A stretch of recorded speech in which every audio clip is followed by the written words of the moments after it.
Olá, meus amigos leitores. O livro de hoje, O Pequeno Príncipe, de Antoine de Saint-Exupéry. Eita, que o francês tá bonito, hein? Se você é um poliglota, escreve nos comentários se meu sotaque tá bacana, hein? Eu postei recentemente o livro do Clovis e ele fez uma citação direta a uma frase do Pequeno Príncipe. Eu falei, bom, não peguei a referência. Vou ter que reler o livro para poder lembrar da referência, porque esse aqui eu li tem muitos anos. Inclusive, reli para minha filha de 9 anos e agora estou trazendo de novo para vocês. O livro é muito bom, eu falo isso em todo vídeo. Mas esse livro é interessante porque ele é colocado como infanto-juvenil ou até infantil, mas aqui tem muitas premissas para adulto. Ele foi escrito em 1943, esse meu pela Ciranda Cultural, existem várias editoras que lançam esse livro. Essa minha edição é de 2016. 196 páginas, não é nem 100, bem pouquinho, bem rapidinho você lê, as letras bem espaçadas, uma história bem gostosa, só que não sacanei não, tem bastante reflexão aqui nesse livro, e nós vamos pontuar algumas, não dá para colocar todas. Se você quiser pegar todas as referências, eu vou deixar um link aqui embaixo na descrição, onde você pode comprar ele com desconto da Amazon, nós estamos aí bombando aí na Amazon. 27 capítulos, bem curtinho. Você pode ler para seus filhos na hora de dormir, para as crianças, ou até como adulto você tem uma boa reflexão sobre o cotidiano que a gente tem. É bem interessante. Aqui vai contar a história de um piloto, é uma história verídica, onde ele foi fazer um voo ali na África, mais especificamente no deserto do Saara, teve um acidente, e aí ele contou um pouco da sua experiência, um pouco da sua experiência de vida, um pouco do que ele aprendeu ali naquele local, e voltou para o seu país de origem, nos Estados Unidos, e escreveu esse livro. Um ano depois, vamos ver eu falecer. Oh, Jesus! Se ele soubesse o sucesso que teria a obra dele, ele simplesmente estava feliz, né? Enfim, morreu novamente, um ano depois, morreu novamente. Voou novamente e acabou falecendo um ano depois. Esse livro aqui, ele vai falar sobre a perca da inocência, onde quando você se torna um adulto, né? Você esquece de quando você era quando era criança. E vai tratar sobre vários outros quesitos, assim, do que esse livro vai falar. Começa o aviador ali, com o seu avião quebrado no deserto da África, como a história dele eu já citei na biografia. Só que ele encontrou ali um rapaz, o jovem príncipe. Esse jovem príncipe pediu para ele que desenhasse um carneiro. Ele... Como assim? Ele vai fazer um desenho ali, ele desenha uma jiboia comendo um elefante. Aí ele fala, não quero um chapéu. Como assim um chapéu? Eu vou botar o desenho aí na imagem para vocês, é bem interessante a comparação, porque de fato parece um chapéu. Mas o Pequeno Príncipe entende que aquilo dali é uma jiboia comendo um elefante, coisa que outras pessoas, quando ele é criança, ele está contando um pouco da infância dele, pensavam que era um chapéu. Aí o Pequeno Príncipe você fala assim, não, eu quero um carneiro. Ele desenha um carneiro e fala assim, não, esse carneiro está muito feio, desenha um outro. Não, mas esse carneiro tem chifre, parece um bode, eu quero um carneiro de verdade. Ele desenha uma caixa, ele fala assim, o carneiro está aí dentro, pronto. Os adultos são interessantes. Ele, eu consigo ver, sim, tem um carneiro aí dentro. Eu vou deixar as imagens à medida que eu vou falando, que essas imagens estão contidas no livro para você poder entender. Algumas eu peguei um pouco fora para ficar um pouco mais elegante, mas a maioria são que está contido no livro. Então ele está tentando consertar o avião dele ali, e nesse momento de mecânica o menino fica conversando com ele, e ele pede um pouco a paciência ali com o falatório do menino, porque o menino faz perguntas enquanto você não responde. De fato, uma criança, né? Ele não para de perguntar. E aí ele vai perguntar para ele para que serve os espinhos das flores. Ele, não serve para nada, sai fora, menino. E ele fica muito triste, muito chateado, porque a peregrinação do príncipe é exatamente para entender por que as rosas têm espinhos, já vai chegar lá do porquê que ele está buscando isso. Mas aí o cara está ocupado e o Pequeno Príncipe explica para ele, olha, os adultos são muito ocupados com seus afazeres e pouco preocupados com o que de fato é importante na vida. Arrumar o seu avião não é mais importante do que a sua existência, do que a sua vida. Dá uma lição de moral. O cara, pô, tá bom, beleza. Só que o menino começa a chorar, justamente porque o adulto não entende a necessidade dos outros e sim sua própria necessidade. E ao preocupar-se apenas consigo, ele deixa os outros simplesmente passarem despercebidos. Vai contar um pouco da história do Pequeno Príncipe, como ele chegou até aquele local.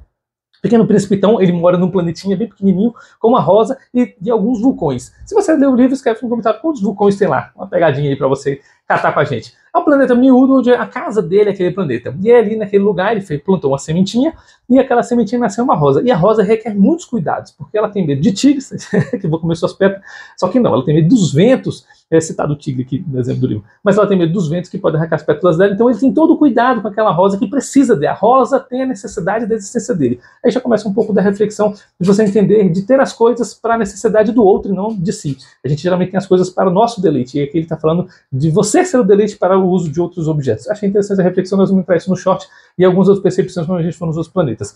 Então ele coloca essa rosa numa doma, a Rosa fala, não preciso de proteção, eu tenho meus 4 espinhos. E ele fica entendendo assim, poxa, a Rosa precisa dele. Mas até que ponto, já que ela tem espinhos? Então por que ela tem espinhos se ela não consegue se cuidar sozinha? Então ele vai fazer uma peregrinação ao redor de alguns planetas, para poder entender por que a rosa tem esses espinhos. Então ele começou a viajar. Ele vai passar aqui por 7 planetas. O primeiro planeta tem um rei, um planeta bem pequenininho, e esse rei é totalmente autoritário, a autoridade dele é sobre ninguém. Ele é o príncipe de um planeta, e esse rei é o rei de um planeta que não tem súditos. E o cara fala para ele assim, eu sou rei porque eu dou ordens e minhas ordens são razoáveis para os meus súditos. É interessante isso, ele é eleito rei justamente porque as ordens dele fazem bem para a população, ao contrário do que a gente vê com os políticos hoje, né? As ordens dele fazem mal para a população, quando um rei maldoso governa, o povo sofre, né? É o que a gente está vendo aí no mundo todo, não é só no Brasil não. Então ele fala assim, não vai embora, pequeno príncipe, fica aqui comigo, eu te dou, você vai ser o juiz daqui. Eu vou ser juiz, eu vou julgar sobre quem? Aí ele solta uma pérola. Inclusive, vou deixar no short essa frase é muito legal. Ele fala assim, você vai julgar sobre você mesmo. Porque quando você julga suas ações, julga sobre quem você é e, de fato, sobre o que você faz, principalmente para o próximo, mas primeiramente para si, você se torna um sábio. Cara, que reflexão legal. Então, o primeiro rei, ele vai trazer uma reflexão justamente sobre o auto-julgamento, a auto-percepção do que você é sobre as suas atitudes. Muito boa essa ideia. Então, já você vê que o Pequeno Príncipe não é só um livro infanto-juvenil. Aonde que a criança vai começar a refletir sobre as suas próprias atitudes voltadas do seu ego no benefício do próximo? A criança não tem essa capacidade, mas você tem e pode refletir no livro infanto-juvenil. Bem interessante. No segundo planetinha que ele vai, tem um homem que é o vaidoso. O vaidoso, ele só ouve elogios sobre si mesmo. Ele pergunta assim, o Pequeno Príncipe pergunta para ele, de que te interessa esses elogios? Interessante, né? De que interessa para nós sermos elogiados? Alguém afagar o nosso ego, dizer como nós somos bons, melhores, não serve para quê? Para nos tornar melhores? Não. O que nos torna melhor é a crítica. O elogio simplesmente nos deixa mais felizes. É interessante sobre essa reflexão para você perceber que muitas vezes quem te critica não quer te ver mal. Quem te elogia demais é aquele que quer te ver por baixo. É interessante você entender sobre o benefício da sua atitude. O motivo pelo qual você age sobre o benefício do próximo é, às vezes, só para receber um tributo, uma retribuição ou um elogio, ou você faz pelo simples bem de fazer o bem, que é o que Sêneca fala. Bem legal essa parte. O terceiro planetinha, ele encontra um bêbado triste. Essa parte é uma anedota completa. Ele fala assim, mas por que você está triste? Por que você bebe tanto? Ele fala assim, eu bebo para esquecer. Ué, mas o que você quer esquecer? Eu quero esquecer a vergonha. Mas você tem vergonha de quê? Eu tenho vergonha de beber.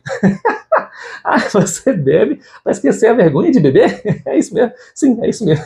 Então esse terceiro planetinha vai nos trazer reflexão do motivo pelo qual nós tomamos as nossas atitudes, né? Por que fazemos o que fazemos? O Mário Sérgio Cortella tem um livro muito interessante sobre esse tipo de reflexão. Por que nós tomamos determinadas atitudes em nossa vida para conosco e para com o próximo? É interessante você refletir sobre isso, principalmente quando você for dormir à noite, meditar ali, por que eu tomei aquela atitude? Essa atitude me gerou tal consequência, essa tal consequência foi agradável ou desagradável? Então você pode meditar sobre aquilo, trocar essa atitude para um próximo momento, você simplesmente tem uma atitude diferente, bem legal. O quarto planetinha é o planetinha onde tem um homem de negócio. E esse homem de negócio, ele possui todas as estrelas do universo, porque ele diz que as estrelas não têm dono, e se não tem dono, então é dele. E ele passa o tempo todo contando as estrelas e está chateado porque foi interrompido pela terceira vez na existência dele. E ele fala assim, qual é a utilidade da sua existência para as estrelas? Olha que interessante, porque ele tomou posse das estrelas para si, mas o Pequeno Príncipe está perguntando qual a utilidade dele ser possuidor das estrelas. Porque ele fala que ele tem um lenço e ele é útil para o lenço, porque ele limpa o lenço e usa o lenço a seu benefício. Ele tem uma rosa e ele é útil para a rosa porque ele cuida e protege a rosa, de fato é a viagem dele por conta disso. E ele fala assim, qual que é o teu propósito para as estrelas? Porque as estrelas queriam ser possuídas por você, sendo que você não faz nenhum bem para elas. Cara, que reflexão legal. Para mim, foi uma das melhores reflexões do livro, você entender o propósito da tua utilidade, o propósito do teu trabalho. Você serve a quem com motivo de quê? A tua existência tem um propósito de quê? Você vive para si, para o seu próprio ego, preocupado com os seus problemas, as suas dificuldades? Você vive para ajudar o outro, a sua necessidade no teu casamento? Qual o teu motivo para tua esposa, para tua família, para os teus filhos, no teu trabalho? O motivo da tua existência no local onde você está inserido. Essa reflexão muda um pouco sobre a nossa percepção de como agimos com o próximo e do porquê nós temos amizades com aquelas pessoas. Por que ter um amigo? Qual a tua definição de amigo? A gente fala isso, inclusive, no livro do Sérgio Cortella, que eu citei aqui para vocês, e me deu motivação para ler esse livro. Qual que é a definição de amigo? Por que você tem um amigo? E qual a vantagem que esse amigo tem em estar relacionado com você? Bem legal essas reflexões que esse livro traz. E o Sérgio falou sobre aquilo. O Sérgio, ó, o Clóvis de Barros Filho falou nesse livro aqui. E aqui eu estou reiterando porque ele citou esse daqui. O quinto planetinha tem um lampião. O lampião é um senhor que fica acendendo e apagando uma lâmpada de minuto em minuto, porque é como se fosse um luzeiro, né? Como se fosse o sol. Ele acende, começa o dia, ele apaga, começa a noite. E ele não tem descanso. E aí o Pequeno Príncipe vai relatar exatamente sobre isso. Qual que é o motivo do qual você trabalha tanto? Você trabalha para comer e come para trabalhar. O motivo do qual você tem esse propósito e você se exaure ao limite, para quê? Para qual propósito? Bem legal. Você está vendo que um livro não é tão infantil. No Sexto Planeta tem um geógrafo. O geógrafo, ele cataloga os rios, os mares, as montanhas, tudo que há de belo, e ele gosta disso. Ele fala assim, olha, Por que você faz tantas dessas coisas se você não pode usufruir disso? Porque o geógrafo vai falar que justamente para aproveitar aquilo tem que ter um explorador, e ele não é um explorador. Olha só que reflexão. Quer dizer que você conquista para outro usufruir. Quantas vezes a gente vê isso na vida, né? Você trabalha tanto, não pode usufruir, outras pessoas estão usufruindo do seu trabalho porque você não tem um tempo de descanso, você não tem um tempo de parar e você não aproveita a vida que você tem. A gente está tão preocupado com nossos problemas e trazer a solução do problema que daqui a pouco vai ter outro, você resolve e tem outro, você resolve e tem outro. Como é que você vai deixar, Léo? É simplesmente você se programar para ter um tempo de descanso para você. No Gerente Minuto, inclusive no Minuto para mim, do Spencer Johnson, eu falei justamente sobre isso. Você tirar um tempo na sua agenda para você poder descansar. A gente falou sobre isso na Tríade do Tempo também, vários livros sobre administração do tempo, de pessoas e de recursos. Bem legal aqui as dicas que eu estou deixando para vocês. E ele pergunta assim para o geógrafo, qual outro planeta que eu posso visitar? Ele fala, visita a Terra. A Terra é grande, vasta e tem bastante referência para você lá. Então ele vai. Quando ele chega na Terra, ele está procurando pelos homens. E ele cai ali no deserto, do Saara, inclusive, e ele encontra com uma serpente. E a serpente fala para ele assim, olha, eu posso te devolver para a Terra. Ele, legal, mas eu não estou procurando isso não. Estou procurando os homens. Bem interessante essa parte da serpente, a gente vai voltar lá. A serpente dá o caminho para ele, nesse caminho ele encontra a flor do deserto, ele começa a conversar com essa flor do deserto, e a flor do deserto fala para ele que os homens não têm raízes como as plantas, mas são levados com o vento, assim como as plantas. Então basta seguir o vento que você encontra os homens. Ó, que reflexão, hein? E aí então ele vai andando e encontra um jardim florido, e ele começa a conversar com essas rosas, e ele fala assim, olha, vocês não são diferentes uma das outras, vocês são todas idênticas, e no meu planeta eu tenho toda a atenção para apenas uma, e aqui vocês são milhares, e são todas unidas e não tem diferencial entre elas. Olha só que interessante, né? Você é mais um na multidão, você é mais um na massa, não tem diferencial nenhum. O que difere você do resto da massa? Você está no teu trabalho ali, tem dezenas de pessoas trabalhando, você é só mais um na frente do computador. O que faz você uma pessoa diferente de todos os outros ao seu redor? Essa reflexão é bem legal. Então ali que chega a raposa. A raposa é o ponto mais alto do livro, é justamente os diálogos com a raposa, porque a raposa é aquela justamente que vai trazer um engano, não é a serpente, é a raposa. E essa parte da raposa é legal, porque a raposa justamente ela vai falar que nós somos responsáveis por aquilo que nós conquistamos, nós cativamos, nós trazemos amor. A frase mais célebre desse livro, foi justamente a que o Clóvis citou aqui, é justamente essa, nós somos responsáveis por aquilo que cativamos. E aí o Clóvis vai ser ferrinho e falar assim, isso aqui está totalmente errado. Foi exatamente porque está fora de contexto. Você colocar essa frase nesse contexto, parece que um ator, por exemplo, de novela, tem a culpa por qual um fã é apaixonado perdidamente por ele, sendo que ele nem sabe, ele só está fazendo o trabalho dele. Então não, nós não somos eternamente responsáveis por aquilo que cativamos. O contrário, a raposa aqui, dentro do contexto, inclusive, ela está fazendo com que um príncipe seja cativado por ela. Ela pede, me cative, me conquiste, me ame. Ela está exigindo isso dele, sendo que ele já foi cativado pela rosa, o qual ele cuida, e a rosa precisa dele, não a raposa. Mas, de fato, eles ficam amigos, ele acaba cativando a raposa simplesmente fica triste na hora que ele vai embora, mas ele tem que partir mostrando que essa culpa do cativo realmente não é assim como funciona, como foi dito aí ao bel prazer. Existem muitas citações aqui que são feitas fora de contexto, assim como tudo, né? O livro que existe mais citações fora de contexto são as escrituras sagradas, a Bíblia, então a gente vê que não é assim que funciona. Você tem que sempre olhar o contexto. Eu cito nos cursos de teologia, leia um capítulo antes e um capítulo depois, não só o versículo, um capítulo, para você entender o contexto. Afinal, a Bíblia foi escrita sem capítulos, sem versículos. Foi uma carta de uma pessoa para outra, assim como esse livro tem um contexto inteirinho da história da raposa, por que ela quis ser cativada, por que ele foi cativado pela rosa, do planeta dele, e porque justamente ele é responsável pelo cativo da rosa e não da raposa, a qual a frase é citada. Tá vendo? Interessante? Então, ele simplesmente vai para outro lugar e ele encontra uma pessoa que guarda chaves. Chama de um guardador de chaves. E aí esse guardador de chaves simplesmente tem satisfações justamente por fazer isso, por fazer esse trabalho dele, e ele não consegue entender muito esses motivos, né? Mas ele vai dizer que ele faz porque o ser humano nunca está satisfeito com o que tem nem onde está, então está sempre andando, sempre em movimento. Ele vai encontrar também um vendedor de pílulas de água, que ele vai citar que você engole uma pílula d'água e você vai ficar várias horas, vários dias sem beber água, assim você economiza tempo. Aí ele faz a pergunta, tá, e o que você faz com o tempo economizado? Ele, eu vou buscar em deleite uma fonte de água para me resfriar. Então não faz sentido. Você economiza tempo para você gastar o seu tempo naquilo que você conquistou o tempo. Então é um paradoxo, justamente, exatamente isso. É interessante você administrar o seu tempo. O recurso de tempo que você ganha mais é para fazer algo que você não poderia fazer, porque de fato você tem uma prioridade. Prioridade é algo único, é o mais importante. Depois de cumprir o mais importante, você vai fazer outro que é mais importante. Mas nunca poupar tempo em algo importante para fazer nada depois. É o famoso no financeiro também, as pessoas economizam a vida inteira, um cafezinho, uma pizza, uma saída com os amigos, para depois de idoso, depois de velho, usufruir como? Um cafezinho, uma pizza e sair com os amigos. Perdeu a vida inteira, não há possibilidade de nem chegar lá, para quando chegar lá fazer o que essa família deixou de fazer atrás por conta da economia. Não é assim que funciona, né? A administração financeira tem que ser feita com inteligência e com sabedoria.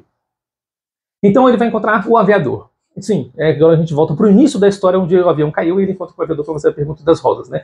E eles estão morrendo de sede, estão procurando por um poço, e aí o Pequeno Príncipe ele fala para ele que ele está voltado muito para as necessidades humanas e muito para o seu prazer e para a sua busca do que ele é importante naquele momento, e fala para ele aproveitar na paisagem, aproveitar a beleza do invisível. Isso é bem legal porque começa a ficar de noite e ele preocupado com o poço, ele fala assim que o poço está escondido na beleza do invisível, para ele olhar as estrelas, para ele contemplar o belo. Isso aqui é bem legal, essa parte é bem emocionante, onde ele fica contemplando a beleza e, de fato, nessa contemplação, esquecendo do seu problema, ele acaba solucionando o problema. Quem nunca dormiu com o problema, acordou com a solução, né? Nossa, acontece comigo direto. O Pequeno Príncipe, então, fala para ele que ele já tem 1 ano na Terra e já está na hora dele partir, porque ele encontrou na Terra a solução do problema que ele queria sobre o espinho das rosas, o motivo do qual ele deve ser responsável pela rosa, e porque ele cativou a rosa, e ele precisa cuidar daquela rosa, então ele precisa ir embora. Para ele ir embora, ele diz que o corpo dele é extremamente pesado, ele não consegue levar aquele corpo dele para fora do planeta, então ele pede para serpente picá-lo, e assim ele vai desfalecer e fala para o aviador: não me segue porque você vai ver parecendo que eu estou morrendo, mas eu não estou morrendo, eu estou simplesmente indo embora desse corpo para um outro lugar onde é o meu planeta. Nossa, essa parte é bem transcendental, eu achei interessante, fica um pouco difícil para explicar para as crianças, mas essa parte é bem legal. Quando o aviador chega lá, de fato, ele faleceu, mas o corpo já não está mais lá, simbolizando que ele foi embora. Ele fala, inclusive, no livro, assim, no último capítulo, lá no finalzinho, que se você for na África um dia, no deserto do Saara, e você encontrar um menino loirinho, você, por favor, avisa para ele que ele vai lá buscar o menino. Bom, agora o menino, ele já deve estar junto do Pequeno Príncipe, porque, enfim, ele não está mais conosco. Mas ele entendeu porque ele tinha que proteger o espinho. E a reflexão que eu trago a trazer para você, além de todas essas da sua existência e da sua vida, o que é a flor que você tem que proteger? Essa flor que tem espinhos, e os espinhos dela são tão pequenos que não são protegidos por si. Os espinhos não são suficientes para a autoproteção e você tem que proteger. O que é essa flor na sua vida? O que trouxe essa existência, esse propósito que você precisa proteger? Por que você faz isso? E o que é isso na sua vida? Essa reflexão ela é extremamente pessoal. Eu posso falar da minha, você pode falar da sua. Se quiser escrever nos comentários aqui, vai ser um prazer conversar com você. Mas é uma reflexão unilateral.